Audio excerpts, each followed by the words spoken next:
எங்களுக்கும் ஒன்னே ஒன்று தானே, தளபதி சிஎம் ஆகணும். சிஎம் ஆனாதான் திமுக அதிமுக இருந்து தமிழ்நாடை காப்பாற்ற முடியும். 75 வருஷமா ஏமாத்திட்டாங்க. இனிமே மக்கள் ஏமாறக்கூடாது.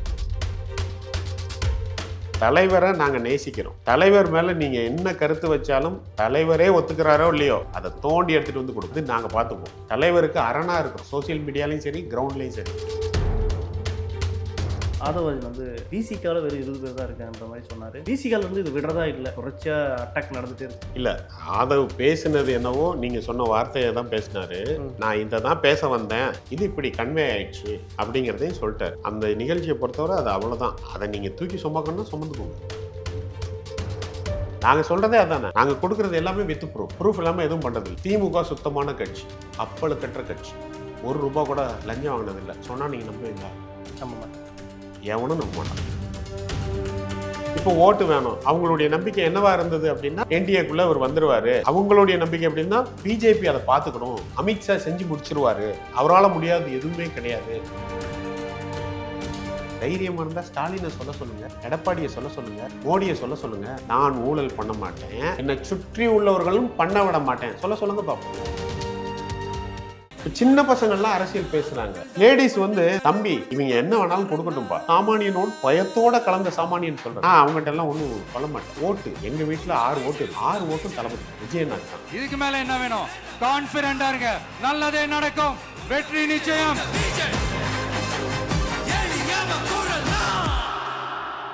கலர் கண்ணாடி வாய்ஸ் நேயர்களுக்கு வணக்கம். இன்று நம்மோடு இருப்பவர் தாவே காதரர்கள் கந்தசாமி அவர்கள். வணக்கம் சார். வணக்கம். எப்படி இருக்கீங்க? நல்லா இருக்கேன். ரொம்ப நாள் ஆச்சு பார்த்து. இப்போ பார்த்தீங்கன்னா, நேற்று வந்து ஆதவராஜன் வந்து பிசிகால வெறும் 20 பேர் தான் இருக்கான்ற மாதிரி சொன்னார். அது நேற்றுக்குள்ள ஒரு கான்ட்ரவர்சி ஆகிட்டு இருந்துச்சு. அப்புறம் திரும்ப அவர் தப்பாக திரிக்கப்படுகிறார்கள் அப்படின்ற மாதிரிலாம் சொன்னாங்க. ஆனால் பிசிகால இருந்து இது விடுறதா இல்லை, தொடர்ச்சியாக அட்டாக் நடந்துகிட்டே இருக்குது. அதை எப்படி பார்க்குறீங்க?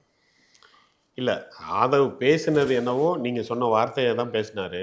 அவர் பேசி வழக்கு நீங்கள் முன்ன பின்ன அவரோட இது எல்லாத்தையும் எடுத்து பார்த்தீங்கன்னா, அவர் வேகமாக பேசிட்டு போகும்போது ஒரு சில வார்த்தைகள் விட்டுறாரு, அவ்வளோதான் ஒழிய அதை கரெக்ட் பண்ணியும் அடுத்த செகண்ட் அதை போட்டுறாரு.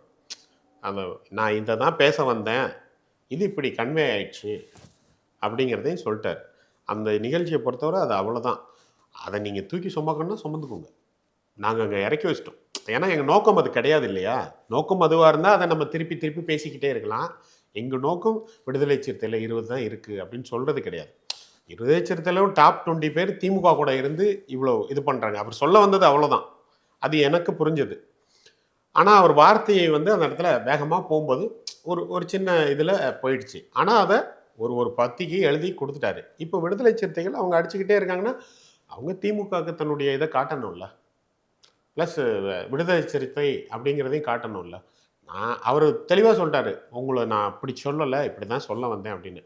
செய்தி சரி அப்படின்னு அவர் ஒத்துக்கிட்டதுக்கப்புறம், அதுவும் பப்ளிக்காக பொது இடத்துலையே அவர் தளத்திலே போட்டதுக்கப்புறமும் அதை அடிச்சுக்கிட்டே இருக்குன்னா அது அவங்களுடைய பொலிட்டிக்கல் நேரேட்டிவ். அதனால எந்த இம்பேக்டும் ஏற்பட போகிறதே கிடையாது. அதே மாதிரி அன்னைக்கு நடந்த மீட்டிங்கில் ஒற்றுமையாக இருக்கணுன்ற மாதிரியும் சொன்னார். ஏன்னா கூடிய விரைவில் வந்து வேட்பாளர் அறிவிக்கிறனால சில பேருக்கு அதிருப்தியாகி வெளியே போவாங்க அப்படின்றதுக்காக அந்த ஒற்றுமைன்ற வார்த்தை பயன்படுத்துகிறாரா? சரிதானே. ஒரு விஷயம் செய்ய போகிறோம், அடுத்தடுத்த ஸ்டேஜுக்கு அவங்கள தயார்படுத்தணும்ல, அதனால அது சொல்கிறார். ஒற்றுமையாக இருங்க அப்படிங்கிறது ஒரு சாதாரணமாக பேசுகிற ஒன்று தான் தவிர எதையும் மீன் பண்ணிடல. நாளைக்கு டிக்ளேர் பண்ண போகிறோம். டிக்ளேர் பண்ணாலும் உங்களுக்கு ஒரு ஆசை இருந்திருக்கலாம், ஒரு எதிர்பார்ப்பு ஒருத்தர் மேலே, இன்னொருத்தரை டிக்ளேர் பண்ணியிருக்கலாம். கட்சியை பொறுத்தவரை 4 விஷயங்கள் சார்ந்து பேசி கூடி முடிவு பண்ணி இது சரி, கட்சிக்கு இது சரி, வெற்றி வாய்ப்பு இதுக்கு சரி, ஒரு நல்ல பேக்ரவுண்டில் உள்ள ஒரு எல்லாத்தையும் ஆராய்ச்சி பண்ணி தான் டிக்ளேர் பண்ண போகிறாங்க. டிக்ளேர் பண்ணதுக்கப்புறமும் இதே தளபதி யாரை காட்டுறாரோ அவங்கள வின் பண்ண வைக்கணும் அப்படிங்கிறது நோக்கம். இன்னொன்று, எங்கள் மக்களும் அதை பாசிட்டிவ் சென்ஸில் தான் எடுத்துக்கிட்டோம். எங்களுக்கும் ஒன்றே ஒன்று தானே, தளபதி சிஎம் ஆகணும். சிஎம் ஆனால் தான் திமுக அதிமுக இருந்து தமிழ்நாடை காப்பாற்ற முடியும். 75 வருஷமாக ஏமாற்றிட்டாங்க, இனிமேல் மக்கள் ஏமாறக்கூடாது. அதே மாதிரி நேற்று நடந்த மீட்டிங்கில் சோஷியல் மீடியாவில் திமுக வட்டாரங்கள் இவங்களாம் என்ன சொல்கிறாங்கன்னா, ஏன் இப்படி ரொம்ப கஷ்டமாக ரொம்ப சோகமாக உக்காந்துட்ருக்காங்க, பாஜக கொடுத்த அழுத்தத்தால் சரி ஏதோ மீட்டிங் நடத்தணுன்ற மாதிரி இருக்காங்க போல் அப்படின்ற மாதிரிலாம் ட்ரோல் பண்ணிட்டு இருக்காங்க. அதை பார்க்குறீங்க? அவங்க பண்ணாமல் இருக்கிறது தான் ஆச்சரியம், பண்ணுறது ஆச்சரியம் இல்லை. கிடையாது. அப்படி ஒரு அழுத்தம் இருக்குது, அது அவங்க ஒத்துக்க மாட்டேன்றாங்க. நீங்கள் என்ன அழுத்தினாலும் என்ன இருக்கு அழுத்துறதுக்கு? ஏதாச்சும் ஒரு பலூன், ஒரு பேக்கேஜ் இருந்தால் தானே அழுத்த முடியும். உங்ககிட்ட ஒரு செந்தில் பாலாஜி, ஒரு கேஎன் நேரு, பராசக்தி ப்ரொடியூசர் எடுத்த அந்த ப்ரொடியூசரு, அது அப்புறம் என் நம்பர் ஆஃப் வரிசையாக சொல்லிக்கிட்டே போகலாம். உங்ககிட்ட அவ்வளோ பேக்கேஜ் இருக்குது, உங்களை அழுத்தலாம். எங்கிட்ட என்ன இருக்குது? அழுத்தி என்ன ஆக போகுது? வளரக்கூடாதுன்னு நினைக்கிறாங்கல்ல. என்ன ஆக போகுது? வளரக்கூடாது நீ நினைக்கலாங்க. அது ஆப்வியஸாக அவங்க அப்படி தான் நினைக்கணும், அப்படி தான் நினைப்பாங்க. என்னை எப்படி நீங்கள் அழுத்த முடியும் அப்படின்னு அவருடைய இது, நான் என்னை பார்த்தா அப்படி தெரியுதான்னு கேட்டார்ல, வாய்ப்பே கிடையாது. நீ அழுத்தம் கொடுக்க மாட்டாங்க, அவங்களுக்கு ஆசை இருக்காது அப்படிலாம் நான் சொல்லலை. அவங்க தான் கூவி கூவி கூப்பிட்டாங்களே, வாங்க என்டிஏக்கு வாங்க, என்டிஏக்கு வாங்கன்னு. நாங்கள் தான் நிராகரிச்சிட்டோமே.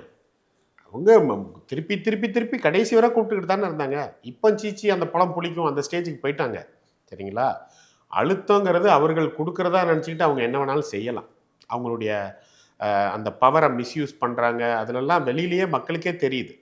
ஆனால் நீங்கள் அழுத்தம் கொடுக்கறதுக்கு ரியாக்ட் பண்ணுறதுக்கு எங்ககிட்ட மடியில் கனமே இல்லையே, நாங்கள் ஏன் ரியாக்ட் பண்ணணுன்றேன்.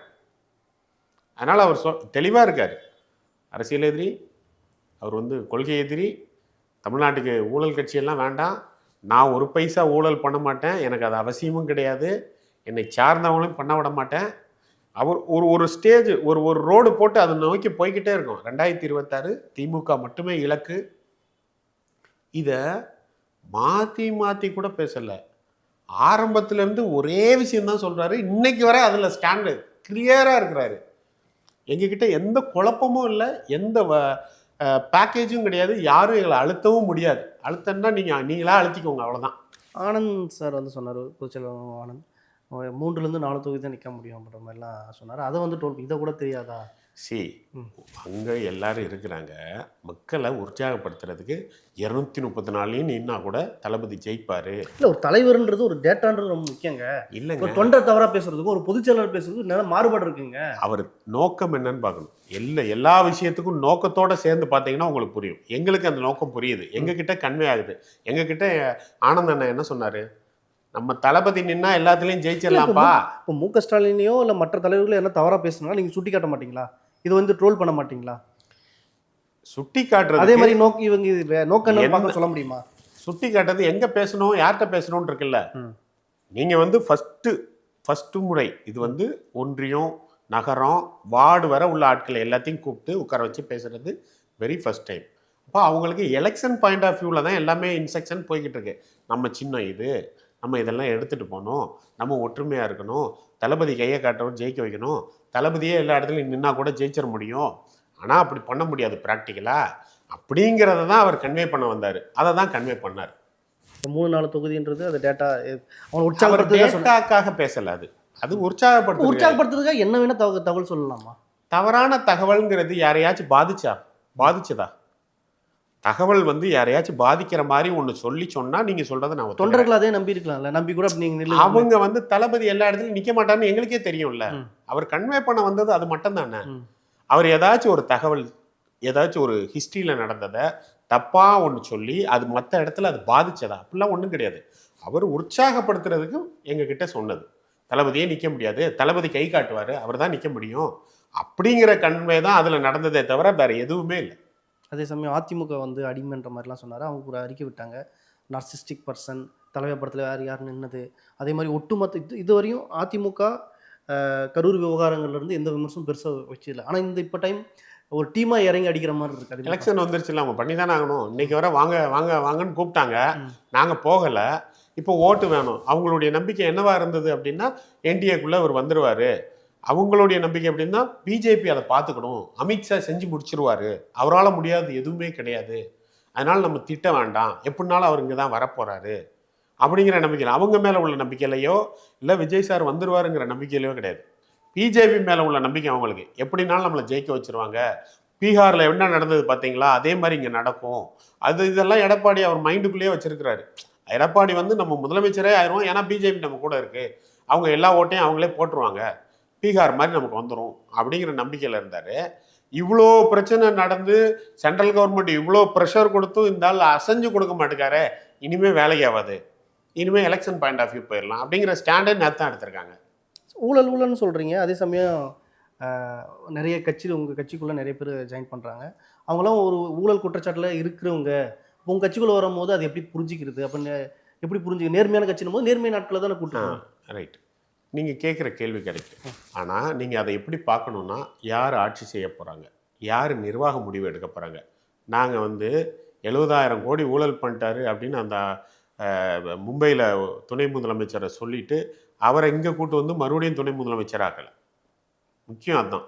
என்ன ப்ராசஸ் நடக்குதுன்னு அவங்கள உள்ளே கூட்டு வந்து வாலண்டியராக கூட்டு வந்து அப்படி பார்த்தீங்கன்னா பணியூர் வாசலில் எத்தனையோ எக்ஸ் எம்எல்ஏ எக்ஸ் மினிஸ்டர்லாம் நின்னாங்க. யாருக்கும் அப்படிலாம் கொடுக்கல. எங்கள் மேலே குற்றச்சாட்டே வந்தது. உள்ளேயே போக முடியலை, ஆசைப்பட்டாங்க. அதெல்லாம் திமுகவில் எத்தனையோ பேர் அதுக்கப்புறம் போய் சேர்ந்தாங்க. சரிங்களா? உள்ளே விடலை. எல்லாத்தையும் எங்கள் கண்ணுக்கு தெரிந்து எவ்வளோ ஃபில்டர் பண்ண முடியுமோ பண்ணுறாங்க. ஆனால் அதே நேரத்தில் கட்சியில் சேர எல்லாத்துக்கும் தெர்மாமீட்டர் வச்செல்லாம் பார்க்க முடியாது. தவறு பண்ணால் தண்டிக்கப்படுவார்கள். மற்றபடி நம்பிக்கை என்னன்னா அதை தான் மறுபடியும் அவர் சொன்னார். நான் எதுவும் செய்ய மாட்டேன் ஊழல், எனக்கு அந்த பைசாவில் கைய வைக்க வேண்டிய அவசியம் கிடையாது, என்னை சுற்றி உள்ளவர்களையும் செய்ய விட மாட்டேன். தைரியமாக இருந்தால் ஸ்டாலினை சொல்ல சொல்லுங்கள், எடப்பாடியை சொல்ல சொல்லுங்கள், மோடியை சொல்ல சொல்லுங்கள். நான் ஊழல் பண்ண மாட்டேன், என்னை சுற்றி உள்ளவர்களும் பண்ண விட மாட்டேன் சொல்ல சொல்லுங்கள் பார்ப்போம். உங்கள் கேள்விக்கு பதிலே அதில் அவர் சொல்லிட்டார். நீ யாராக வேணாலும் இருந்துக்கோ, நீ வந்து உள்ளே எங்களுக்கு தெரியலை, நீ உள்ளே வந்துட்ட அப்படின்னு நீ மைண்டில் இருந்தேன்னா நான் இதுக்கெல்லாம் ஆள் கிடையாது, நான் பண்ண விட மாட்டேன் அப்படின்னு அவங்களுக்கும் செய்தி கொடுத்தாச்சு. யார் வேணாலும் சேரலாம், லட்சக்கணக்கில் சேருவாங்க. கட்சியில் சேர்ற எல்லாத்தையும் அளந்து பார்க்க முடியாது. எல்லாம் வாங்க, எல்லாரும் ஓட்டு போடுவாங்கல்ல. ஊழல் பண்ணவனும் ஓட்டு போடுவோம், ஊழல் பண்ணாதும் ஓட்டு போடுவோம், எல்லாம் ஓட்டு போடுவாங்களா? அரசியல்ங்கிறது அந்த இது தானே, வரும்போது வருவாங்க. ஆனால் நேர்மைன்றது ஒரு முக்கிய பாத்திரம் வகிக்குதுல்ல. புரியல. ஒரு தலைவருக்கானன்றது ஒரு நேர்மன்றது ஒரு தெரிகிற விஷயங்களை தானே நம்ம ஃபில்டர் பண்ண முடியும். தெரியாத விஷயங்களை ஃபில்டர் பண்ண முடியாது இல்லையா? ஒரு ஆள்கிட்ட சொல்லிட்டு 1 கோடி பேரும் அவர்கிட்ட வந்து எல்லாத்தையும் சொல்கிறீங்க. ஒருத்தர் ஏதாச்சும் நம்மளை விமர்சனம் பண்ணால் அவங்க ஃபுல் டேட்டாவும் நாங்கள் இப்போ சோஷியல் மீடியால எல்லாம் எடுத்து போட்டுடுறோம். எப்படி எல்லாத்தையும் எப்படி இது பண்ண மானிட்டர் பண்ண முடியாதுன்னு ஒரு பக்கம் சொல்கிறீங்க. ரெண்டு விஷயமா நீங்கள் அதை பாருங்க. ஒன்று, நீங்கள் விஜய் சார் என்ன பேசுகிறாரு, என்ன சொல்கிறாரு, தலைமையில் உள்ள அந்த தலைமை நிலையத்தில் உள்ளவங்க என்ன பண்ண முடியுங்கிறது, ப்ளஸ் இவங்களை நீங்கள் விமர்சனம் பண்ணும்போது இவங்களுக்காக களத்தில் நிற்கிற சோசியல் மீடியாவில் நிற்கிற லட்சக்கணக்கான வெர்ச்சுவல் வாரியார் என்ன பண்ணுறாங்க அப்படிங்கிறதையும் பார்க்கணும். அவங்க வேலையும் இங்கேயும் கம்பேர் பண்ணக்கூடாது. தலைவரை நாங்கள் நேசிக்கிறோம். தலைவர் மேலே நீங்கள் என்ன கருத்து வச்சாலும் தலைவரே ஒத்துக்கிறாரோ இல்லையோ அதை தோண்டி எடுத்துகிட்டு வந்து கொடுப்போம். அது நாங்கள் பார்த்துப்போம். தலைவருக்கு அரணாக இருக்கிறோம், சோசியல் மீடியாலையும் சரி, கிரவுண்ட்லையும் சரி. அதனால சோசியல் மீடியா தலைவருக்கு மட்டும்தானா இல்லை கீழே எல்லா இடத்துலையும் தான், எல்லா இடத்துலையும் தான். நீங்கள் என்ன செஞ்சாலும் அதுக்கு பதில் கொடுக்குறோமா இல்லையா? என்ன சொன்னாலும் பதில் கொடுக்குறோமா இல்லையா? அடுத்த நாள் காலையில் வந்துடும், டீட்டெயிலாக வரும். இது தலைவர் கட்டிய படையில் தானாக சேர்ந்த கூட்டம். தலைவரே விரும்பினாலும் விரும்பாட்டாலும் தலைவர் மேலே துரும்ப போடுறத கூட நாங்கள் ஒத்துக்க மாட்டோம். நீங்கள் என்ன சொன்னாலும் அதை அனலைஸ் பண்ணுவோம். எங்களுக்கு நாலேஜ் இருக்குது. நீங்கள் வந்து தற்கொலை அது இது என்ன வேணாலும் சொல்லிக்கோங்க. இதுவரை நீங்கள் வந்து அப்படி போர்ட்ரே பண்ண ட்ரை பண்ணி தோற்று போயிட்டீங்க. இன்றைக்கி அந்த பேச்சே போயிடுச்சு. ஏன்னா அவங்க அந்த மாதிரி ஒரு நரேட்டிவ் செட் பண்ணதுக்கு ட்ரை பண்ணாங்க. திமுகவோட எக்கோசிஸ்டம் எவ்வளோ வெல்த்தானது, அவ்வளோ பணம் வச்சு அவ்வளோ பெரிய எக்கோசிஸ்டம். எனக்கு தெரிஞ்சு ஒரு 2000 யூடியூப் சேனல்ஸுக்கு காசு கொடுக்குறாங்க. பெண்ணு நிறுவனம் காசு கொடுத்து ஒரு நரேட்டிவ் செட் பண்ணுறாங்க. நீ எதில் வேணாலும் இருந்துக்கோ, என்னையே கூட 2 திட்டு திட்டிக்கோ, ஆனால் தாவைக்காவை திட்டு அப்படின்னு. பத்திரிகையாளர்கள், மீடியா ஃபுல்லாக தெளிவாக சொன்னார்ல விஜய் அவர்கள். விஜய் சார் வந்த பின்னாடி இந்த கட்டமைப்பு உருவாச்சா இல்லை முன்னாடி இருந்து அப்படியே ஒரு கட்டமைப்பு வச்சிருக்காங்க? அவங்க ஒரு கட்டமைப்பு விஜய் சாருக்காக இன்னும் அதிகமாக உருவாக்கியிருக்காங்க. ஆனால் இது முன்னாடி இருந்தது. சங்கி மங்கி சொங்கி ஒரு வெப்சைட் இருக்கு ஃபேஸ்புக்கில், நீங்கள் பார்த்துருக்கீங்களா? அது அஃபீஷியலாக ஃபண்ட் பண்ணுறது பண்ணிடுவோம். அதுலேயே இருக்கு. இந்த டேட்டாலாம் எப்படி எடுக்கிறீங்க? யார் உங்களுக்கு கொடுக்குறது? இல்லை செவி வழியாக கேட்குறதா? உங்களுக்கு வந்து டேட்டாவை ஆத்தன்டிக்காக கொடுக்குறோமா, கரெக்டாக இருக்கா தப்பாக இருக்கா, ஓரலாலாம் சொல்ல, உங்களுக்கு அந்த ப்ரூஃபோட போடுறோம். அதுதான் சொல்கிறேன். எங்கள் வெர்ச்சுவல் வாரியாருங்கிறது நீங்கள் இப்படி ஒரு பக்கம் சொல்கிறீங்க, அவங்க ஒரு பக்கம் அனி ட்ராப்லாம் சொல்லி ஒரு பூதகரமான ஒரு விஷயம்லாம் எடுத்துட்டு பேசிட்டு இருக்காங்க. இதெல்லாம் அவங்களும் சொல்கிறாங்க அத்தன்டிக்னு சொல்கிறாங்க, நீங்களும் அத்தன்டிக்னு சொல்கிறீங்க. நீங்கள் ஒரு சாமானிய எப்போ இதான் நம்புறேன். ப்ரூஃபோட என்ன இருக்கோ அதை நம்புங்க. ப்ரூஃப் இருந்தால் நம்புங்க. நாங்கள் சொல்கிறதே அதானே. நாங்கள் கொடுக்குறது எல்லாமே வித் ப்ரூஃப் இல்லாமல் எதுவும் பண்ணுறதில்ல. திமுக சுத்தமான கட்சி, அப்பழுக்கற்ற கட்சி, ₹1 கூட லஞ்சம் வாங்கினதில்லை. சொன்னால் நீங்கள் நம்புவீங்களா? நம்ப மாட்டேன். எவனும் நம்ப மாட்டான். புரியுதுங்களா? அப்போ எதை அத்தன்டிக்காக கொடுக்கணும், எதை ஓரலாக சொன்னாலே நம்புவாங்க அப்படிங்கிறதெல்லாம் தெரியும். ஓரலாக சொல்ல வேண்டியதை ஓரலாக சொல்லுவாங்க, ஏன்னா உலகத்துக்கே தெரிஞ்ச உண்மை அது. எதை ஆத்தென்டிக்காக கொடுக்கணுமோ அதுக்கு டேட்டாவோட கொடுப்பாங்க. ஏன்னா அது அதை பற்றின டீட்டெயில் அவங்களுக்கு இதுவரை போய் ரீச் ஆகிருக்காது. அப்போ அதை ஆத்தென்டிக்காக கொடுக்கணும். எதை எப்படி கொடுக்கணும்னு தெரியும், யாருக்கு என்ன சொன்னால் புரியணும்னு தெரியும்.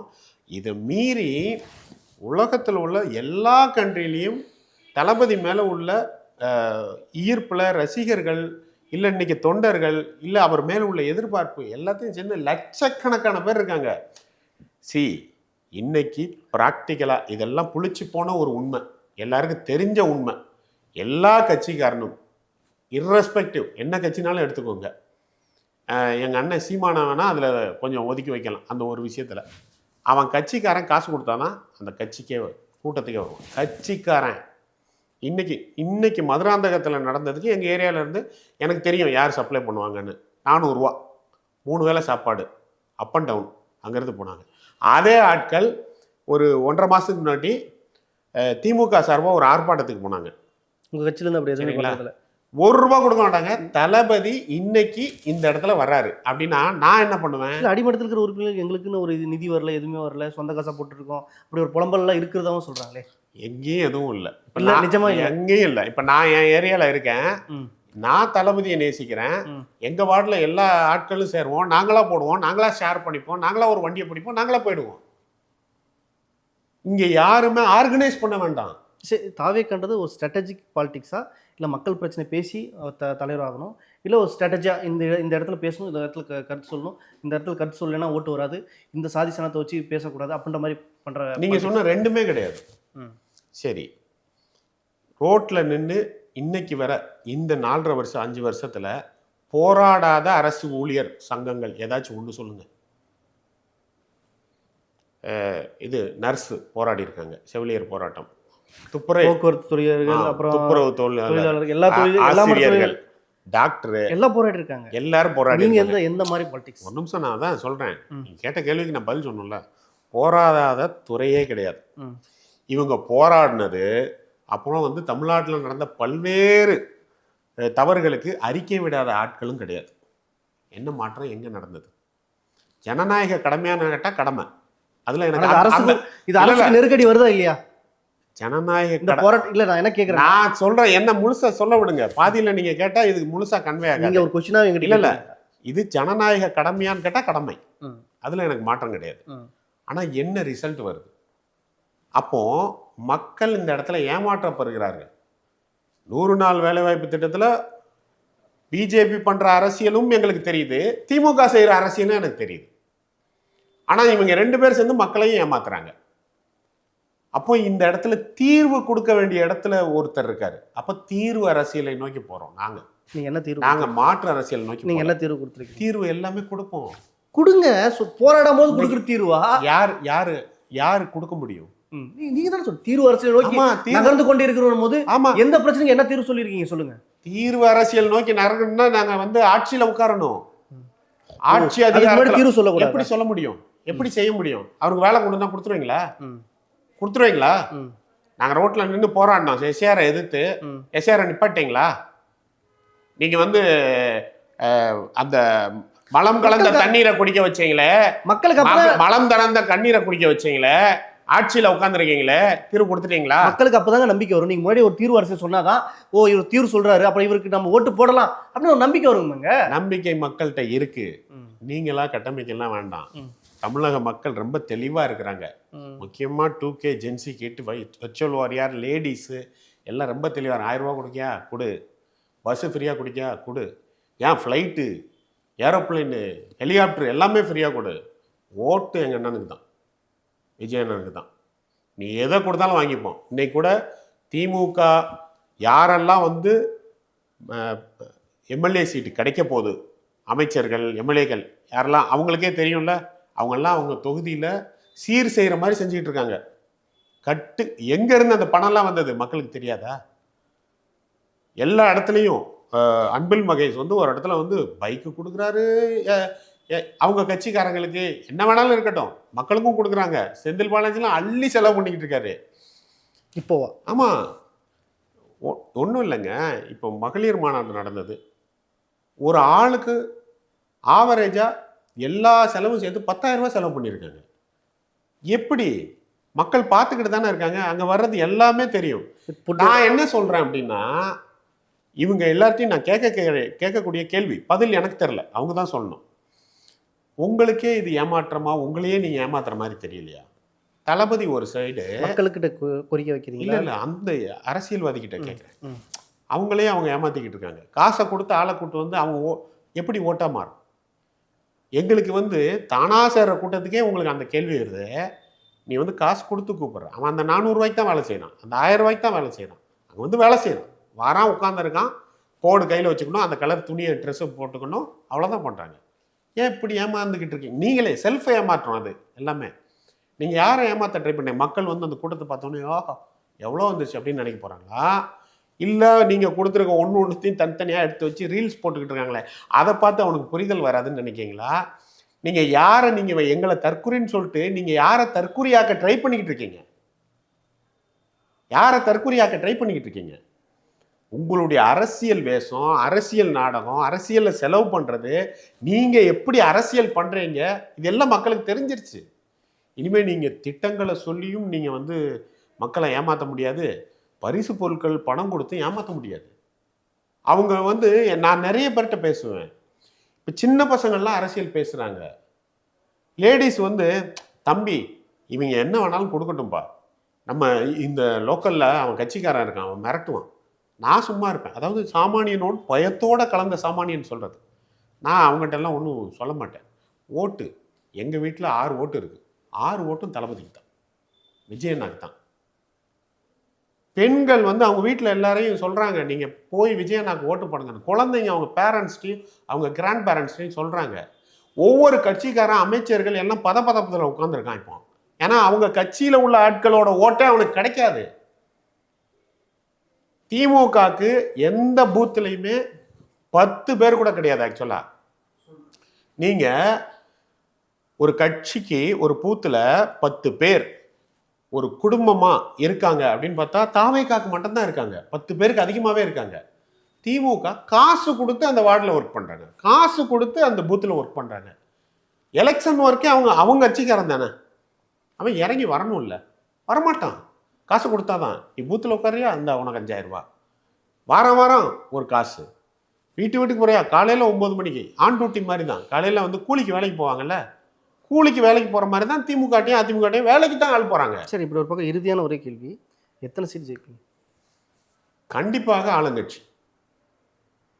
நீங்கள் எண்ணிக்கை வந்து நீங்கள் சொல்ல முடியாத அளவில் 4%, 100% வந்து 45க்கு எபோவ், 45 45 அண்ட் எபோவ்.